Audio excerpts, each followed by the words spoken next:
Good morning or afternoon or whatever time of day it is that you might be joining us or listening to us. Welcome to Ore-atory. Today, I have Chris Summers, who is a friend and an amazing contributor to our industry. He's a dynamic leader focusing on mining and minerals exploration sector with a career that spanned roles at Burgex, mining consultants, Rio Tinto, and Star. Chris has driven business growth, strategic finance, and M&A success. He is absolutely a champion of responsible sourcing and critical material supply chains, as well as permitting reform, which, from my perspective, is actively shaping the future of our industry. So, whether he's scaling companies or advising on financial strategy or business growth, Chris brings innovation and expertise to the table. So, welcome to the show, Chris. Thanks, Lindsay. It's great to be with you. And thank you for the introduction. I appreciate it. It's been a fun ride getting to where I am, for sure. I can imagine. And one of my favorite questions to ask people is, how did you wind up in mining? And you asked this when we did a panel together. And so now is your origin story time. Sounds good.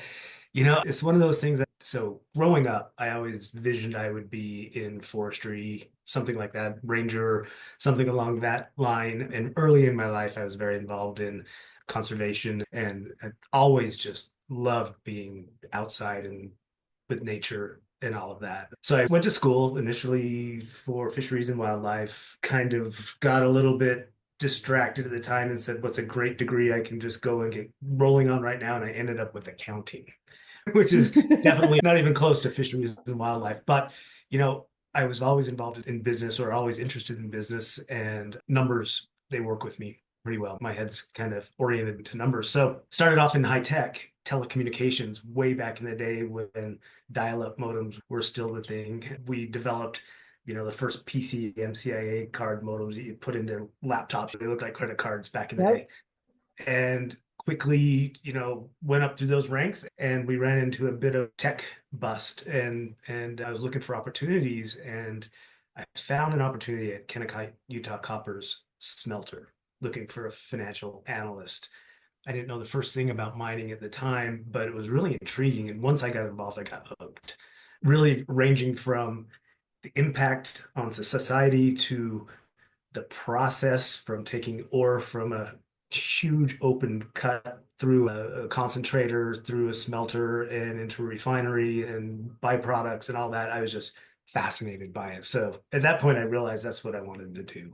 Didn't ever dream I'd be in mining, but since then, it's been fun. I've been spending, 25 plus years learning, meeting incredible people, which is amazing. I mean, this industry is full of some of the most amazing people. I mean, to be able to sit down and talk to somebody about recoveries in a mill to geology to whatever hydrometallurgy, whatever it might be. Not that I'm an expert in all those things, but just to be able to grasp the vastness of talent in this industry. It's amazing. It is amazing. And I feel really fortunate to be a part of it as well. And much like you, it was not a deliberate choice. It sort of just came a knocking. But I always love a mining origin story. And, before I landed on this podcast, I sort of thought maybe that's what I talk about. It's a Mm. really good lead off story, I think, for most of our guests, because, you know, there are a few individuals, and I also love to see their resumes, and they're like, I'm a fifth generation miner. And I'm like, oh my God, tell me that story. Right. But I find that they're all equally fascinating. And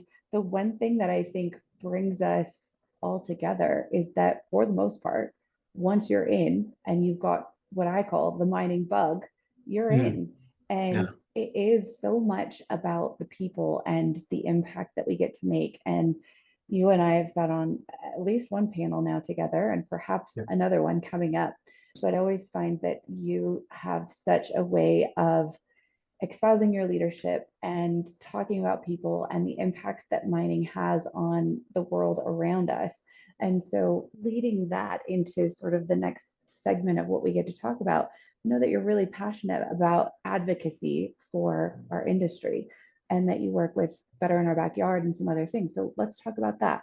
What does advocacy mean for you? Support, really helping spread the good word, I guess. It became very clear to me years ago that without mining, our current lifestyle, and especially now as technology has progressed, It's simply not possible. It would never happen. The advocacy piece for me is helping people understand the importance while realizing it can be done responsibly and safely, at least in countries like the US and Canada and Mexico and a lot of other relatively developed countries. I mean, obviously, some places based on safety and environmental issues that, in my opinion, there should be no mining. I mean, it's disastrous. But the advocacy is helping people understand, first of all, we have to admit our mistakes as an industry in the past. I Sure. mean, we have screwed up bad. And then we went through a phase which is we're just coming out of now where mining companies just basically put their head in the sand and tried not to be noticed because anything they said would come under a tremendous amount of scrutiny. Yeah. And I don't blame them, but it has put the industry in a bad position. The public has formed its own opinion based on a very loud minority that Sure. just push the theory that mining is terrible and we can't have it anymore. So I'm grateful for it. I know I look at my kids and now I have grandchildren, and that's when the whole thought to me comes of if we don't do this right, their lifestyle could be hampered. It could be a situation where we go backwards instead of forward. I wrote a little article that I posted a while back called Common Sense Sustainability. And to me, that's just what it is. I mean, sustainability gets, and sorry if I'm going off topic here, Lindsey, That's but no, but like this is what it's about. yeah, sustainability to me is so simple. It's so common sense, yet it gets so politicized that people don't even, you hear the word sustainability and people don't really even understand what it means. And at its core, it means getting what we need out of our resources while leaving future generations in as good or better position, in my mind. So how do we combine that story of common sense, right? This isn't good or bad. It is just what it is. I don't know anybody that wants to leave our world in a worse position for future generations. So combining that word of common sense, sustainability, and marrying that with all the great things the industry does and all the great people in the industry, to me, it's just second nature. It just makes sense. It's kind of what I wake up thinking and go to bed thinking. So Well, I think in ways it is common sense, right? I would also say that how we treat people and build organizations should be common sense. I think sometimes we find ourselves, specifically smaller mining companies, exploration, startup, etc., yeah. figuring out ways to survive Mm. rather than build cultures and think about sustainability because it's hand to mouth all the time, trying to figure out where to get money, trying to figure out what to do next, trying to figure out where the people are going to come from, all the rest of the things. And it's been a disservice to our industry, I think. And Yep. so I try to advocate that when you have a great idea, when you decide to start a company, that think about what the end goal is, right? Your company may not be around forever. You may be Mm. one portion of a long trail of organizations that have your project if you're in exploration, or a technology that gets gobbled up into something else or into multiple organizations. But if you think about what you're doing with the end in mind, just like sustainability, like do we want to leave this better and cleaner and available for the youth to inherit, or create an environment that they want to also work in? We have to come up with like the vision as a lead and then Yeah. build the rest of it underneath it. And so while perhaps we think it's common sense, I know that in practice it can get really, really, as you said, politicized and convoluted and much harder. And I think when we've talked in the past that perhaps the idea of evolving with the process rather than having the absolute end in mind or the solution at the front end, every day you learn something new and it's okay to chip away at it, right? Yeah. And so Yeah. I know that you've probably done this in organizations. When you recognize that perhaps something isn't quite as it should be, how do you then pivot and continue to do better? How do you change that strategy internally?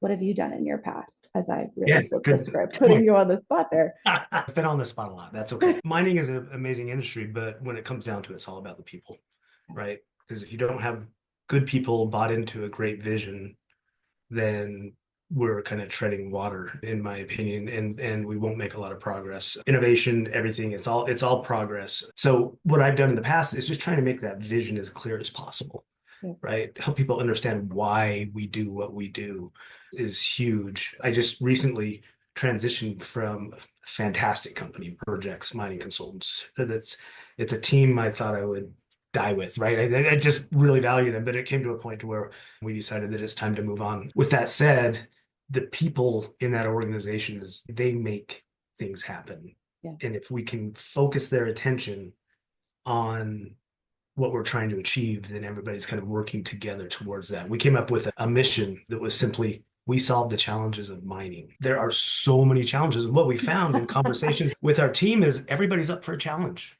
Yeah. right? So we said we're going to solve the challenges of mining. And when we put those challenges out there, people looked at them and said, okay, let's go get it, right? We'll make it happen. Let's solve this one.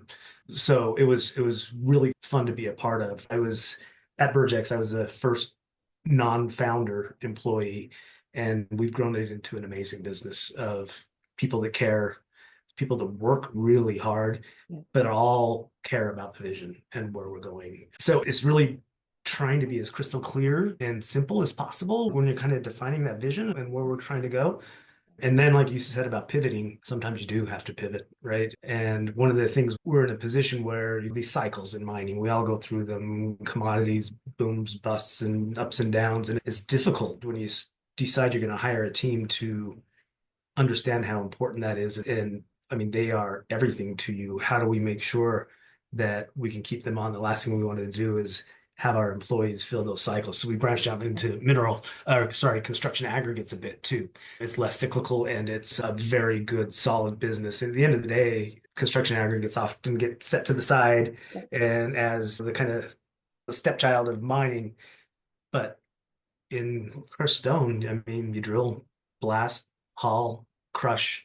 It's mining and it's a fantastic business. So that was the other part of our vision is how do we diversify from precious metals, copper, whatever it might be, and we help build the team up in their expertise and really help them rally around, oh my gosh, this is a great segment to be in. Let's embrace it. I love a lot of what you just said for so many reasons because I think that in mining, I find that we're sort of in a vacuum, right? We talk to ourselves about how great we are, about what we're doing that's different and better and whatever. And breaking outside of that has been really challenging for us to tell a narrative that is accepted by the general public that doesn't really understand how we do what we do and why we do, right? Yeah. But then, even internally, we have sort of these artificial silos. You're a person in gold, you work on projects, you do construction. And so we have all these other little silos within our industry. And I don't think we have to.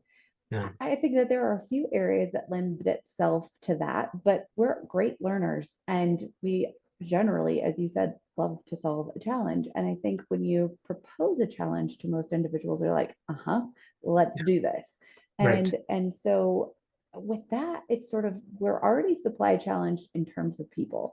So what you did in terms of allowing them to expand their skill set to a tangential sort of industry was really incredible because often I get the call, I've been sequestered to this one function within my organization. I'm going to be like the resource modeler Mm. extraordinaire, and no one's ever going to think of me of anything other than that. Like, how do I get out of this? Right. Yeah, After and you're 10 or only 15 porphyry years, copper or something like yeah, that. Mhm. exactly. Or porphyry copper, or your gold, or your one little part. And I love working with individuals, one who want to be more than that at times, right? We all have a function, we all have a passion. And if your jam is doing one specific little thing and you are the specialist extraordinaire, then that's beautiful. Yeah. However, I love to work with generalists and people who say, like, oh my goodness, let's just bring it all in and figure Mm. out what we do and how to solve these problems. So I love that you sort of provided that challenge for your individuals at Burgex, because I think that we don't see that happen often enough. They just make another team that addresses that, right? Instead of Yeah. saying, let's all learn together. So I admire that very much. Thanks. I mean, it's been fun. And when you encourage people to grow, they usually say, okay, let's do it. Yeah. right? But I'll say this, some people really want to be a specialist, and there's nothing wrong with that. There's Sure. nothing wrong with being super good at what you specialize in. And by God, if we didn't have specialists, where would we be? Yeah. But the generalist, I think, is fascinating because not only do you get to perform functions that you maybe wouldn't before, but the amount of knowledge a person gains by exploring other areas of the business is fascinating. Like I alluded to before, just the types of people in the industry you get to talk to, the things you learn, the relationships you make are priceless. So I encourage anybody in teams I've managed and led, encourage them all. If you want to get interested in another aspect of the business, let's find a way to make it happen. Yeah. Uh, Well, and it's nice to have leaders who say you perhaps don't have to know about it, but if you have the willingness and the aptitude to learn and grow, I'll help you figure it out, right? yeah. And from my perspective, that is the best sort of champion that you can have in your career. And I guess going back to yours, you've worn several different hats in Yeah. different sizes of companies and all these things, right? So you sort of started in this finance world and you've certainly worn the CFO hat and you already speak numbers, but you also speak people. So, but you've been CEO, CFO, all kinds of other areas. So let's talk about sort of how you've bridged that gap and figured out your path, because I Mhm. joke that we all have a wiggly path because there aren't very many straight lines on maps. For sure. Let's talk about sort of how you figured out how to make some of the transitions in your career. And was there anybody that helped you figure out that you wanted to do it, or was this just Mm. sort of your own? Great question. Makes me think back a bit. First, I'll say this, I got lucky, right? I was very fortunate to work for the team I worked with when I first started at Kennecott, Utah Copper, Rio Tinto, and Bingham Canyon Mine. It's referred to, as several different names. But at the time I started, we had a CEO named Bill Champion and a CFO named Rob Light, and they were fantastic. They were amazing. Bill was the most kind yet challenging leader you could imagine, right? You wanted to do everything you could to make him happy, and he let you know when it didn't go well, but he was always so supportive. And that's what I've tried to do in my career is try to kind of model myself a little bit after what Bill was.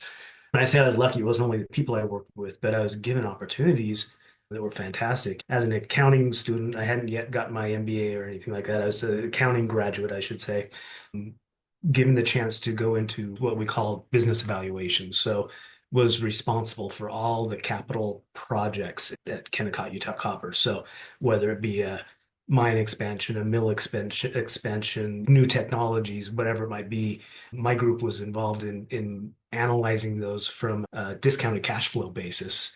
And in so doing, I had to reach out to the engineers. I had to reach out to the geologists. I had to really understand the impacts of all the different groups and how these projects, the kind of the trickle down and also the direct impacts on the business. So in doing, I also got to present my findings to the investment committee, which was the highest level executives within Kennecott and Rio Tinto at the time. And that was an amazing experience as well. It's just I had that opportunity, but what it did is it drove curiosity Yeah. in me. It made me want to understand how things work and why I've just kind of rode that sense. I've just kind of ridden, I guess would be the word, that sense. And just being curious is a very good thing. I mean, you get a chance to where you just say how or why. Yeah. Why is that? And that can lead to so many thoughts. And the other piece would be don't be afraid to speak up. Because if you have these great thoughts and they sit in your mind and your mind only, they tend not to materialize. But a few good ideas can take you a long way in a career. So, as a leader, encourage those thoughts to come out, your people to express those thoughts. And as an individual starting out in the mining business, become really great at something, but Yeah. be curious. Really try to figure out why. And then, it's amazing to just study the origins of the geology to the finished product and where it's going. I mean, antimony is a huge topic right now. It's fascinating to understand and just how vital it is. And sorry, I'm really going off topic here, No, this Lindsey. takes us right into what we should probably talk about next. So, like, I think this is perfect. Yeah, I mean, it's like the sustainability issue, right? Even if this isn't, I don't want to say selfish, but even if we're thinking about our own country or our allies or whatever it might be in this great big world we live in, we need those supply chains to be constant and secure. And I'm afraid we're going, or the past 10 years, we've gone just exactly in the opposite direction. We've offshored just about everything we could. And it's really kind of scary when you look at it now. So, I agree with you. And I think that this segues quite nicely into, well, I guess it ties a lot of the things that we're talking about together, right? So we talked initially about advocacy. We talked about sort of the wiggly path that we all take to get to where we are. We talked about sustainability. And I think that as we talk about sort of onshoring or figuring out how to secure some of our supply chains domestically, because they mm, are at risk and yeah, we require a huge amount of these materials, and some of those relationships are fragile at best at this point. And so, how do we then utilize all of these things? Because I think it's one big ball of yarn. If we're not advocating for what we're doing and we can't figure out how to do it responsibly or sustainably, and we don't understand what all of this is, then we're, for lack of a better term, screwed, right? absolutely. This all goes together really beautifully, but like there's a lot to do in order for us to responsibly produce the materials that we need domestically. So onshoring is no small feat. No, I don't expect that you have the answer, but perhaps you have thoughts. I do have some thoughts. And to me, it always comes back to the people, Yep. right?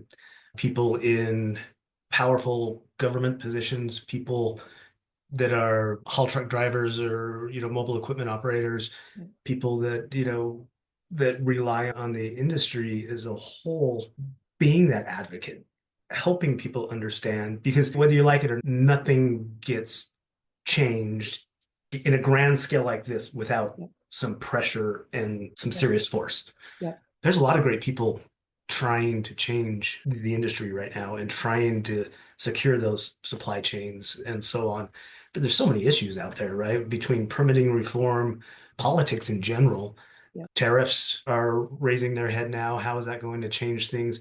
Every 4 years, it seems like you have another direction that the leadership is wanting to take the country. So it comes back to us and our continuous voice, our constant voice that says we are mining. It's like AEMA's program right Yep. now. I was lucky enough to be part of kind of launching this program called I Am. It's those types of things that we all just need to chime in. We all just need to be part of the conversation. If you use critical minerals like we all do, Yep. or if you're part of producing them or something like that, please speak up. Yep. Spend some time, learning and sharing your opinions because we have, it's pretty significant opposition. So I think we're seeing some good things happen right now. We're expecting a new bill coming out within the next couple of days. I believe that will be aimed at some of these permitting reforms and some of this critical mineral supply chain and some of the other things. So, but I've seen it before.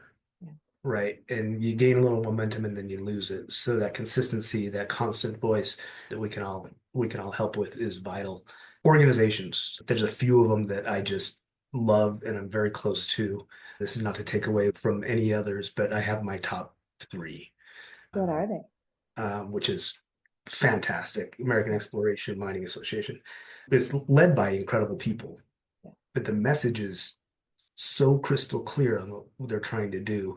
And these guys work their butts off. I mean, They work in their and out butts of off. DC constantly and arranging events and messaging and so on.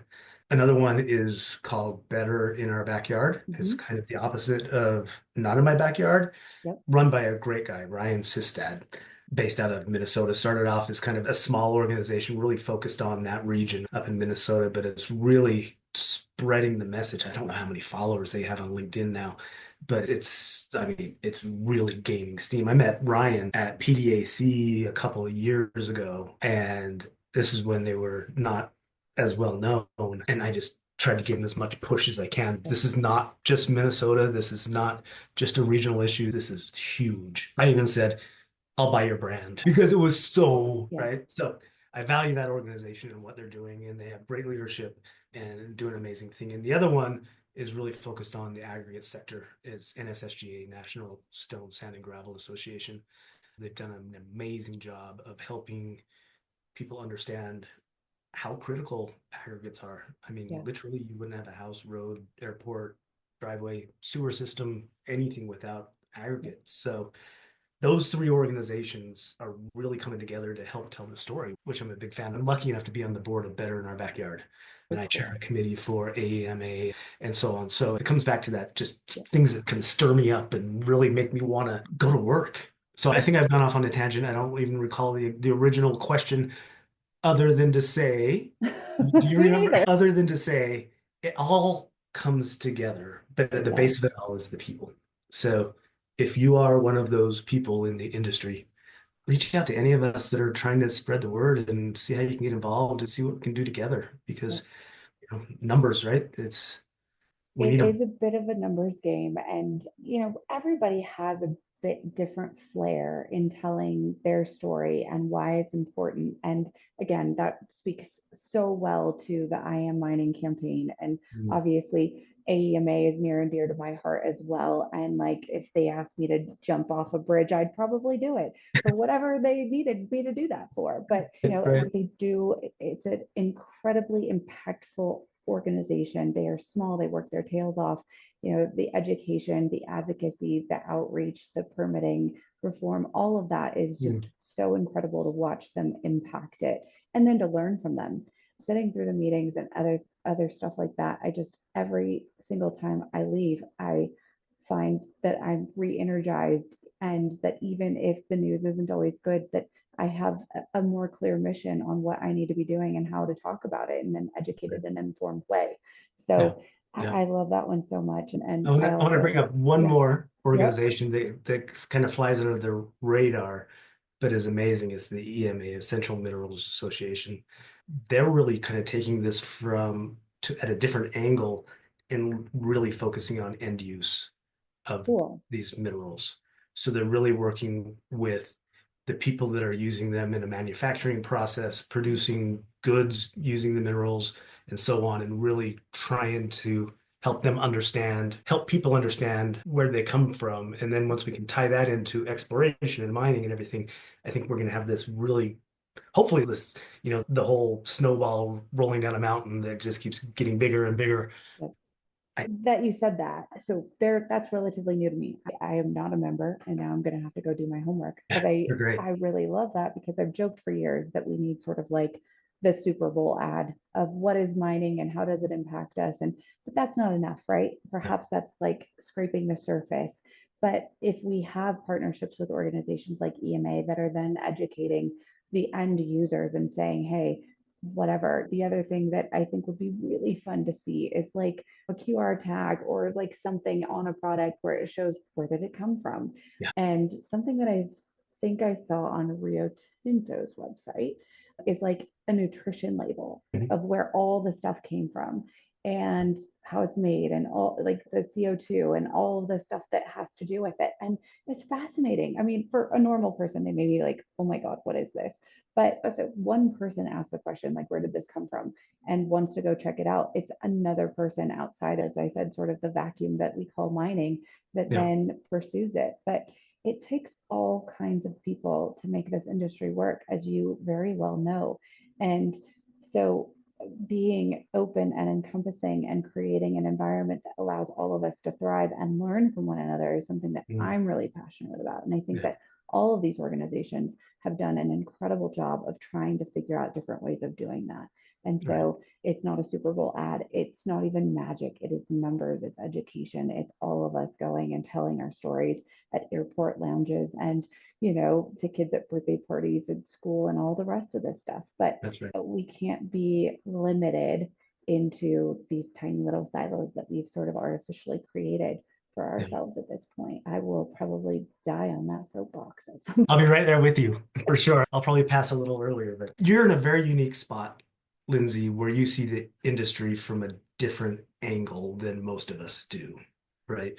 You see the demand for people. You see yeah, success stories when someone ends up in an amazing role. You see people that come out from other industries and come into mining and see that hook, right? Then yeah, when they get caught and stuck on the industry. The thing about you, Lindsey, that I really admire is that you care about the people and you care about the industry, and it Yeah. shows. That's why I value you in your friendship and our professional relationship so much, is that a lot of people just go to work, but you go to work with a purpose. And I think more of us need to go to work with a purpose. Well, thank you, Chris. Yeah. Work would be far too hard if I didn't. Right. It would be far too hard. And I spend a lot of time doing this. And Yeah. so if I didn't love it, I would have to make alternative choices, right? Because work is a huge part of my life. And my very first podcast with Mm. Emily King on the Rocks, I Yeah. think several years ago, 2021 or something like that. And we had the conversation, and I will never forget it. We were talking about work life balance. And she said, I gave up on that notion a long time ago. For me, it's a blur. And I absolutely have to say that I embody that coming from a family business that my dad started and growing up with it being in our house and sort of literally living it all of the time. Yeah. you know I try to be very purpose driven because I think that it's important if I'm going to spend as much of my time doing it as I do. But there is no balance for me at this point. Right. It's a Life. lifestyle. Love it, right? I love it, or Yeah. I wouldn't do it. And I really, really appreciate when other people love what they do. And then we just get on the phone and can talk about whatever it is, right? And sometimes it's an interview that goes awry. And sometimes we go down a different path and talk about families or dogs or what got you started. But it always tends to render better results from my Yeah. experience Yeah. because getting to know the people that make these companies work is what it's all about. And so we can dig into skills really quickly, but we can't dig into the rest of it. And so watching people get excited about their contribution in whatever fashion it is, to me, just like watching magic happen. And it's our job as leaders, as managers, as organizations to be sort of purpose and values driven enough to draw that from other people because Sure. everyone works really hard. And if you can't provide them a foundation like that to start with, then why, from my Yeah. perspective? And So, thanks for bringing up your dad. And I don't want to go on sure. this long, but just know that I think the whole industry really values his contribution. Yeah. And I know it's been difficult, but you came from some very good genes. I'll just say Well, this, thank you. because he was just an amazing person to lead the industry. So anyway, that's enough of that. Sorry, Yeah. I don't want to. Nope, he was a great mentor, and I am very, very fortunate to have had the opportunity to work with him and everyone else as a result of it because he shortened my learning curve and cycle to figure out how to do this, and I'm grateful. So, Yeah. and that trickle down has really been an amazing thing for me. And hopefully, I can pay that forward to as many people as I possibly can to accelerate them in their careers and what they do and what they Yeah. love, and an industry that we all seem to be really, really passionate about. So, Yeah. You're you doing a know, great job. It's funny you mentioned Emily and On the Rocks. That was my first podcast as well, oh, look several years ago. it. Yeah, so we have that in common. Thank you, Emily, Yeah, for that. Great podcast. Really good information. yeah, There's so much good information shared with Emily, and she's a superstar for sure. she really is. And man, she's done so many amazing episodes. And it's like, I don't know, I could just get in the car and listen forever. So I'm a big fan. I think focusing, I'm trying to focus here, which is apparently not my forte today, but thanks for That's riding all that right. wave with me. That's all right. I had no idea where we were going, but so far I'm having a I good don't know time. either, but I'm going to put my recruiter hat back on because you've recently transitioned out of Burgex. I have. And I think that you've had such amazing impact in several organizations. You seem to love what you do as well. And I think helping teams grow, helping teams realize how to diversify, all of these have been areas that you've really been successful in impacting. But now you're sort of at a crossroads. And so what do you want to do next, Chris? Fantastic question. I wish I had a crystal clear answer. No one I has do, a crystal clear answer. Don't feel bad about I that. do know one thing for certain is that I want to help this industry. I want to do everything I can to help this industry. I look back, God, 1992 when I graduated with an accounting degree. One of the first things I did when I got out of college was say, I sure as hell don't want to be an accountant once I got into it. And so I pushed off into finance. And So spent a lot of time in finance, but the past, I don't know, 10, 13 years or so, I've been more of kind of in a general leadership role, still doing a lot of finance, a lot of just general leadership and mentoring. And I want to help the industry somehow. I go back and forth as, okay, I want to find an incredible project that could change the world and promote that because I Yeah. know in the end it'll increase sustainability, responsible mining, the image of the industry. And then I go to maybe I should get involved in one of these great associations and really try to help move them forward. And then I think that would be great. And then I think maybe I should just kind of go off into my consulting world and try to make an impact where I can. So I'm embracing the uncertainty now, and I'm talking to a lot of people. And at the end, it's going to be what I can do to make progress to help push things forward. So, yeah, a lot of uncertainty, but I think I've got about 10 years left in me, right, in this industry. I want to go out swinging hard and do everything I can to make sure that when I do eventually hang it up, that I know that the industry is better for having me part of it. So, Well, I think what, regardless of what direction and or path you choose, or what kind of organization you choose to dedicate your time to, you'll certainly accomplish your mission. But thank I you. think, why limit yourself? You're already affiliated with several great associations and supporting the industry, and I think that we need it. And I absolutely, yes, we all have limited time and we want to have lives and do all the rest of the stuff. But in our sort of diatribe about it being a blur at this juncture, I think that often when you get to lend your time to other parts of your career that fill your cup, whether it's associations, I certainly have recognized that the people I work with have become my friends, and I get to go Yeah. to the conferences and work my tail off, but also get to see some of my favorite people in the entire world, Mhm. learning from them while also trying to solve big problems and all the rest of it. And I think you're probably the same, where whatever you dig into next, whether it's consulting and helping organizations figure out how to grow or how to identify their core strengths or get their finances in order so that they can do the rest of the stuff, the power of your ability to identify perhaps challenges as opportunities is Yeah. where I think you add so much value to organizations and associations and to your peers in the mining industry.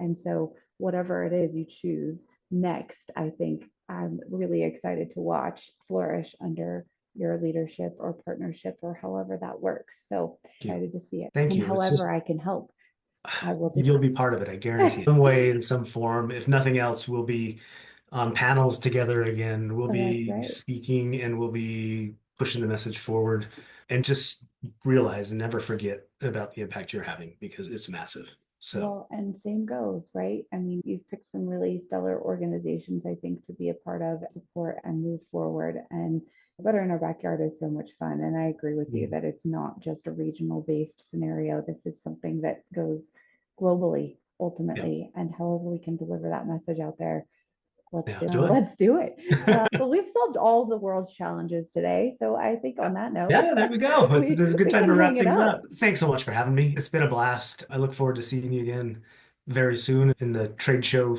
circuit, most Well, likely, probably in New York next, I would imagine.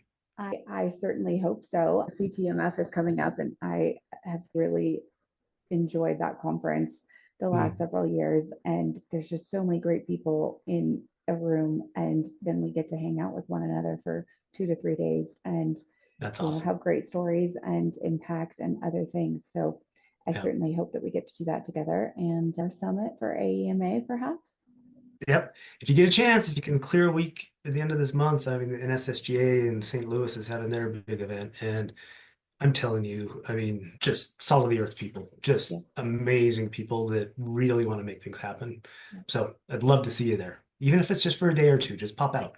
I know. I like I told you before, I had like conference fatigue, and so it is on my radar, and I just have to pull the trigger. So we shall see.